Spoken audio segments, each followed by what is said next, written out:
नमस्कार विद्यार्थी मित्रांनो, नर्सिंग नोट्समध्ये आपले स्वागत आहे। आज आपण प्रश्न 4 बघणार आहोत। तर प्रश्न 4 वरती दाखवलेला आहे मी, त्याचे प्रश्न तुम्ही वाचून घ्या। तर 20 त्याचा पहिल्याचा आन्सर आहे 20 आठवड्याच्या कमी वेळेचा ॲमेनोरिया हा सवयीचा गर्भपात म्हणून ओळखला जातो। सवयीचा गर्भपात म्हणजेच हॅबिच्युअल ॲबॉर्शन। श्रीमती मेघा यांच्या हिस्ट्रीवरून हा हॅबिच्युअल ॲबॉर्शन असल्याचे निदान होते। तर श्रीमती मेघा 16 आठवड्याच्या ॲमेनोरिया आहेत। श्रीमती मेघा यांना 16 आठवड्याचा ॲमेनोरिया आहे। त्यावरून असे समजते की हा 3 ते 6 महिन्याच्या दरम्यान होणारा गर्भपात आहे। याचे कारण म्हणजे सर्व्हिक्स अकार्यक्षम असल्यास सर्व्हिस अकार्यक्षम असण्याची मुख्य कारणे पुढीलप्रमाणे। तर जन्मजात दोष असू शकतो। 2 गर्भाशय असल्यास काही कारणाने गर्भाशय अकार्यक्षम बनणे, उदाहरणार्थ वरचेवर डायलेटेशन आणि क्युटेरस केल्यास, म्हणजे पिशवी सॉफ्ट करतो ना ते। सर्व्हिक्सवर शस्त्रक्रिया झाली असल्यास, सर्व्हिक्सचा खालील भाग शस्त्रक्रिया करून काढून टाकल्यास, गर्भाशयात फायब्रॉइड्स असल्यास कोणतेही कारण नसताना।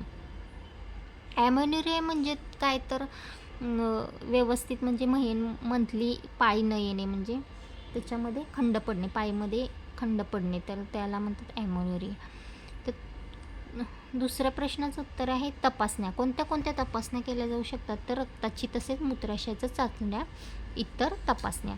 त्यामध्ये आहे CBC, USG, ultrasonography, BTCT, PT, INR आणि TSH प्रोफाईल, अशा वेगवेगळ्या रक्ताच्या आणि युरिनच्या टेस्ट केल्या जातात। तर तिसऱ्या प्रश्नाचं उत्तर आहे बघा, श्रीमती मेघा यांचे प्रसूती आणि परिचर्या व्यवस्थापन काय असेल? तर विश्रांती हा मोस्ट इम्पॉर्टंट पार्ट। गर्भपात झाला तर त्या काळाच्या पुढे 2 आठवड्यापर्यंत विश्रांती घेण्यास सांगणे। काही अस्वाभाविक वाटल्यास तात्काळ परिचारिकेस कळवावे असे सांगणे।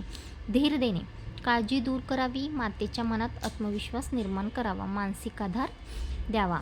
आहारात सकस व चौरस आहार द्यावा किंवा घेण्यास सांगावा। सर्व प्रकारच्या पालेभाज्या आणि फळांचा समावेश करण्याचा सल्ला द्यावा।